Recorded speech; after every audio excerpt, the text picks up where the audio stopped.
All right, welcome to The Explainer. Today we are going to dive into something that's literally all around us, but we hardly ever stop to think about it.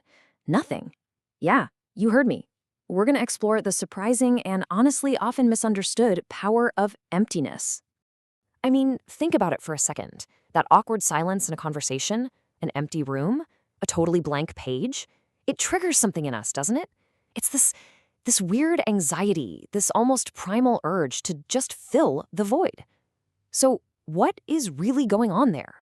So, that feeling of discomfort, it's not just in your head. It's a real thing, and it actually has a name. And trust me, once you get what it is, you are going to see its influence absolutely everywhere, from cluttered old living rooms to the very design of your online shopping cart. The term is horror vacui. I know, it sounds dramatic, but it literally means fear of emptiness. It was first coined by an art critic to talk about the crazy cluttered designs of the Victorian era. But it points to something way deeper. This fundamental human urge to fill every single available space with, well, with stuff. And this fear, it is not some dusty old concept. Oh no. Companies today are masters at using it. When Amazon tells you your cart is empty and needs a purpose, they are plugging directly into that innate discomfort we have with emptiness. It's a brilliant little nudge to get us to click that Buy Now button. And this is where things get really interesting, because we've seen a total flip. Back in the day, clutter meant you were rich. More was always better. But now, in our completely overloaded world, the exact opposite is true. Now, clutter just feels cheap. White space, simplicity, that's the new luxury. Obviously, this constant buildup of visual noise couldn't last forever. Something had to give, and it did. It sparked this powerful revolution in design, a very conscious pushback against that fear of the void, one that took us from total clutter to, thankfully, a lot more clarity. You can really see the evolution here. We went from paintings and rooms where every single inch was jammed-packed with stuff to the modernist philosophy of less is more. Designers finally started to realize that space wasn't the enemy. In fact, it was the very thing that allowed the important stuff to breathe and actually stand out. Okay, but this fear of emptiness isn't just about what we see. It's about what we feel. It goes so much deeper than just design. It shapes our very psychology, especially in those quiet, silent moments in our conversations. Let's take a therapy session, for instance. You know, the most revealing moments, they often don't happen in the words that are said, but in the quiet spaces between them. That silence isn't empty at all. It's this powerful space where all the unspoken thoughts and feelings can finally come to the surface. But here's the thing about silence. It's got this fascinating double life. On one hand, it can feel like a barrier, right? A sign of resistance, or it can even feel like a punishment that just makes you anxious.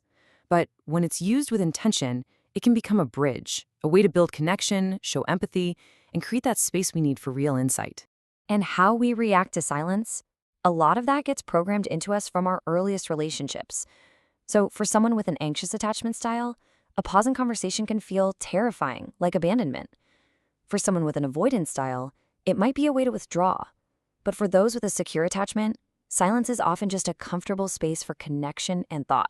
So if the void is this powerful, how do we master it? Well, professionals in fields like design and therapy don't just leave it up to chance. They use very specific principles to harness the power of emptiness and to avoid its traps. In the design world, mastering the void is all about creating clarity by fighting clutter. You've got principles like Hick's Law, which basically says more choices just leads to more confusion. There's Occam's razor, the simplest answer is usually the right one. And the 80-20 rule, which forces designers to focus only on what's absolutely essential.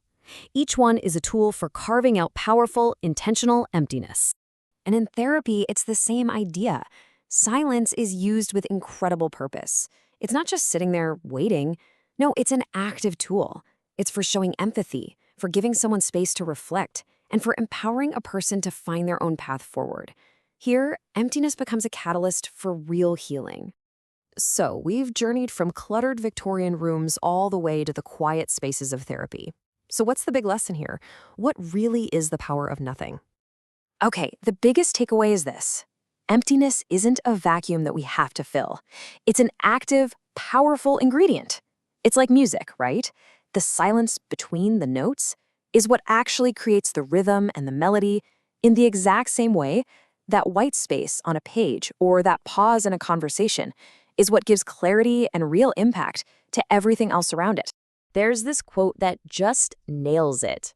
He who does not understand your silence will probably not understand your words. It's this beautiful reminder that sometimes the deepest communication happens when nothing is being said at all. But, and this is super important, mastering this power means understanding that it's complicated. It's not always a bridge. One study actually found that up to 22% of pauses in therapy are obstructive, meaning the silence is being used as a shield to hide from difficult feelings. It's a good reminder that the void can be a hiding place just as much as it can be a space for growth.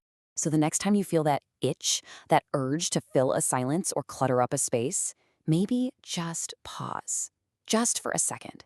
Because by mindfully embracing a little bit of nothing, we might just find more clarity in our work, more depth in our relationships, and ultimately, a whole lot more meaning in our lives.